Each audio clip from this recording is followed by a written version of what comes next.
Bienvenue dans la première vidéo portant sur le module 5. Le module 5 est le premier module lui-même avec les modules 6 et 7 qui traitent des notions de probabilité, d'incertitude, de hasard. Et donc le module commence avec des définitions qu'il est important de connaître. Je vous laisse lire ces définitions et vous familiariser avec. Donc c'est sur les slides 2, 3 et 4. Et donc on voit finalement sur le slide 4, on annonce que le but, ça va être de calculer les probabilités associées à des événements.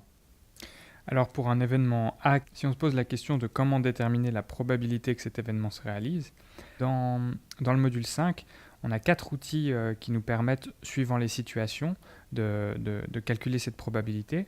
Le premier, ça va être l'analyse combinatoire, le tableau de contingence, les diagrammes de Venn et les diagrammes d'arbres. Et le but de cette vidéo, c'est de vous présenter ces 4 outils.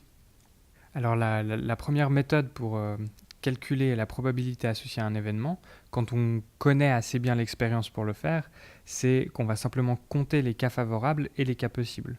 Prenez l'exemple tout simple et classique du lancer de dés à 6 faces. Alors si l'événement auquel vous vous intéressez, c'est après avoir lancé un dé à 6 faces, j'obtiens un nombre pair, alors les cas favorables, ici ce sera obtenir le nombre 2, le nombre 4 ou le nombre 6. Donc il y a 3 cas favorables. Et les cas possibles, c'est les nombres de 1 à 6. Donc il y a 6 cas possibles. Donc la probabilité que l'événement « j'obtiens un nombre pair » se réalise, c'est 3 sur 6. Je mentionne déjà ici que la deuxième méthode, c'est celle qui, pour calculer des probabilités, en fait, on va déduire ces probabilités à partir d'autres probabilités. Donc là, vous avez deux exemples de cette méthode, mais évidemment, ce ne sont pas les seuls. On en verra d'autres plus tard et on reviendra sur ces deux exemples plus tard aussi. Mais revenons tout de suite donc à la première méthode qui consistait à compter les cas possibles et les cas favorables. Et dans le cas du dé, vous avez vu que c'était assez facile de le faire. Il y a des situations dans lesquelles c'est beaucoup plus compliqué de le faire. Et en général, pour faire face à ces situations, on a recours très souvent à l'analyse combinatoire. Alors dans l'analyse combinatoire, la manière dont on va dénombrer les choses, c'est en utilisant deux formules. La première, c'est une formule qui permet de calculer le nombre de manières possibles de choisir R objet parmi n. C'est celle que vous avez sous les yeux, donc c'est Rn. Et la seconde, c'est celle qui permet de calculer le nombre de manières d'allouer n objets parmi R places, avec R qui est plus petit ou égal à n. Et donc la formule, vous l'avez aussi sous les yeux, elle est ici. Alors, pour ceux qui sont curieux de comprendre pourquoi est-ce qu'on a ces formules, voilà une petite explication. Commençons avec le nombre de manières qu'on a d'allouer n objets parmi R places, avec R qui est plus petit ou égal à n. Je vais le noter. R plus petit ou égal à n. Alors la formule qu'on nous donne dans le cours, c'est celle qui est donnée ici. Et voilà de la manière dont on peut la comprendre. On peut se dire qu'on va prendre... en fait, on va dessiner les R places, c'est ce que j'ai dessiné ici. Et on va réfléchir pour chacune de ces places, combien de manières est-ce qu'on a de la remplir. Donc prenons la première place. Et ben, au tout début, on a n objets à disposition. Donc on va avoir n manières de remplir cette première place. Donc je note un n ici. Pour la deuxième place, on n'a plus que n-1 objets à disposition, étant donné qu'on en a déjà utilisé un pour la première place. Et donc on a n-1 manière de remplir cette deuxième place. Vous avez deviné, pour la troisième place, c'est n-2. Et ensuite, pour les dernières places, bah ici ce sera n-r plus 2, et ici n-r plus 1. Alors si vous n'êtes pas à l'aise avec ces histoires-là de n-r plus 1 ou pas plus 1, ici vous avez juste à voir qu'à chaque fois ce que j'ai fait au tout début, c'est que j'ai soustrait l'indice de la place moins 1. Donc ici j'ai soustrait 0, ce qui est égal à 1 moins 1. Ici j'ai soustrait 1, ce qui vaut en fait 2 moins 1. Ici j'ai soustrait 2, ce qui vaut 3 moins 1, et ainsi de suite. Donc là je dois soustraire R moins 1, c'est pour ça que j'ai ça. Et ici je dois soustraire R moins 2.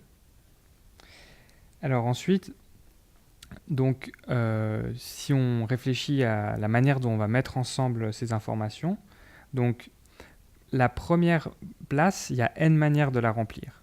À chacune de ces manières va correspondre n-1 manière de remplir la deuxième place, et à chacune de ces manières ensuite va correspondre n-2 manières de remplir la troisième place, et ainsi de suite.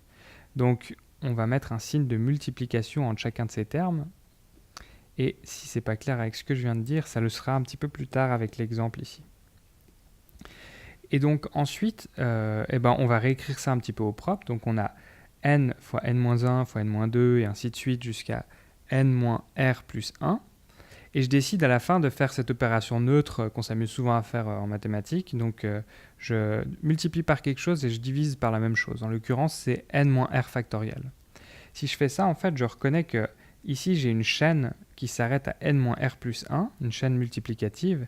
Et ici, j'ai une chaîne multiplicative au-dessus de la barre de fraction qui commence à n-r, qui est le terme juste après celui-ci, là, et qui se termine à 1. Donc si je prends en compte toute cette chaîne avec ce terme-là, alors ce que j'ai, en fait, c'est n factoriel. Et ensuite, donc j'écris ce n factoriel, et je reprends le n-r factoriel en dessous de la barre de fraction que j'ai noté ici. Et donc j'ai bien prouvé ma formule qui est ici. Alors ensuite, si on veut faire un petit exemple, donc prenons 3 objets, disons que c'est des chiffres de 7 à 9, et on veut les allouer parmi 2 places. Donc r égale à 2, n égale à 3, et la formule, si on l'utilise, on peut calculer que c'est 6.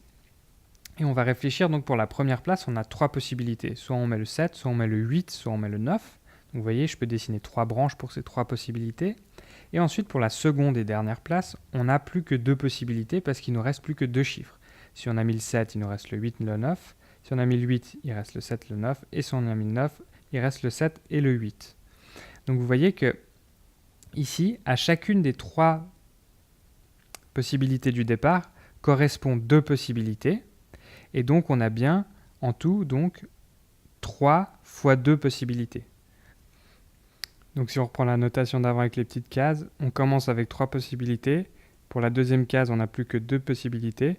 Et ensuite, on fait un fois, et donc ça nous donne 6.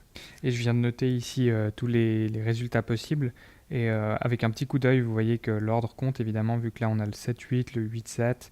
Et en comparant les autres chiffres, on constate ça également. Et la seconde formule, c'est celle qui permet de compter le nombre de manières qu'il y a de sélectionner R objets parmi n. Elle se note CRN et on la calcule comme ça.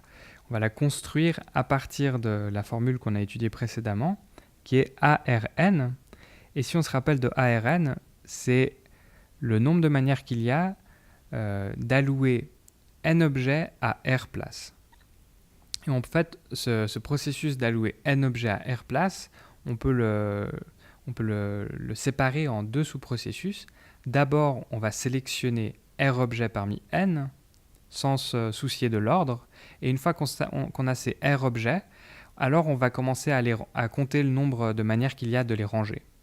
Et donc, il y a CRN manières de sélectionner R objets parmi n, par définition.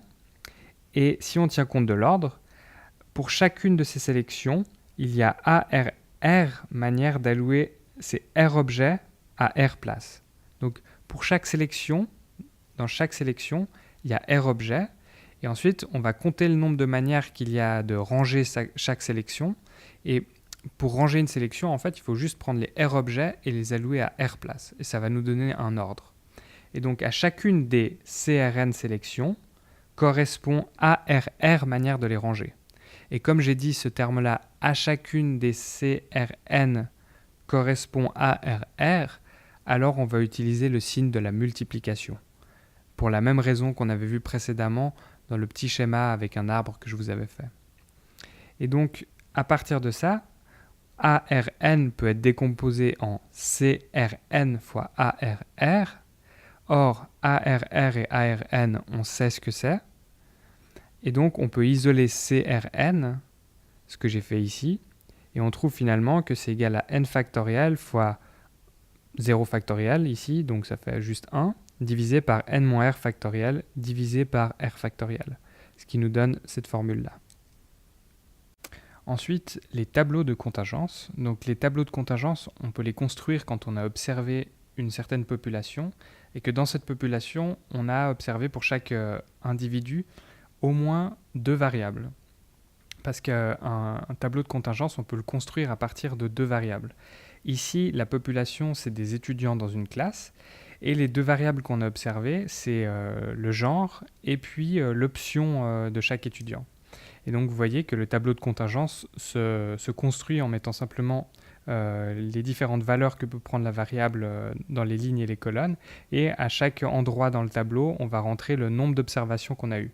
Donc on a eu 4 femmes qui étaient avec l'option mathématiques, 41 hommes qui étaient avec l'option économie, et ainsi de suite.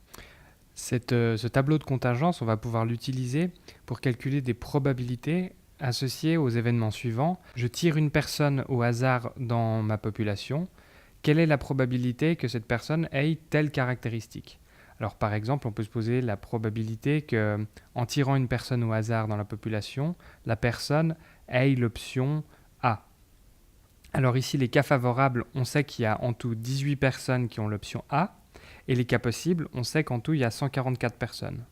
Donc si on fait cas favorable sur cas possible, alors la probabilité qu'on obtient, c'est 18 sur 144.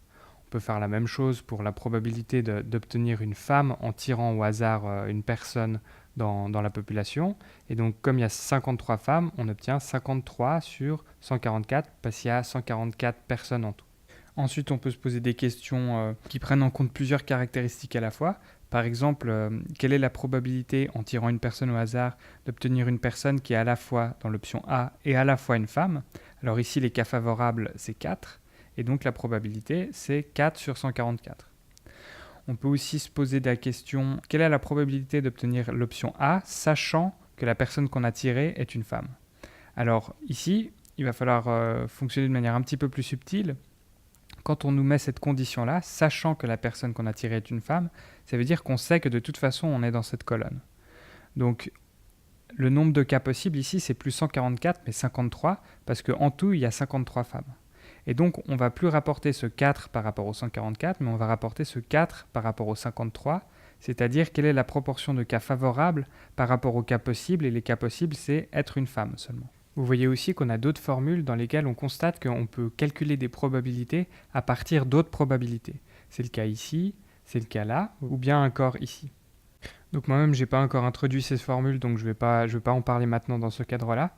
Mais une fois que vous les connaissez, revenez un petit peu sur les tables de contingence pour les utiliser, pour voir de quelle manière vous arriverez à les utiliser dans le cadre des contingences. Donc je parle de ces formules où on peut calculer des probabilités à partir d'autres probabilités, mais même éventuellement essayer de déduire ces formules à partir des tables de contingence. Typiquement celle-ci ou celle-ci, elles se prêtent bien à être comprises dans le cadre d'une table de contingence. C'est un bon exercice à faire.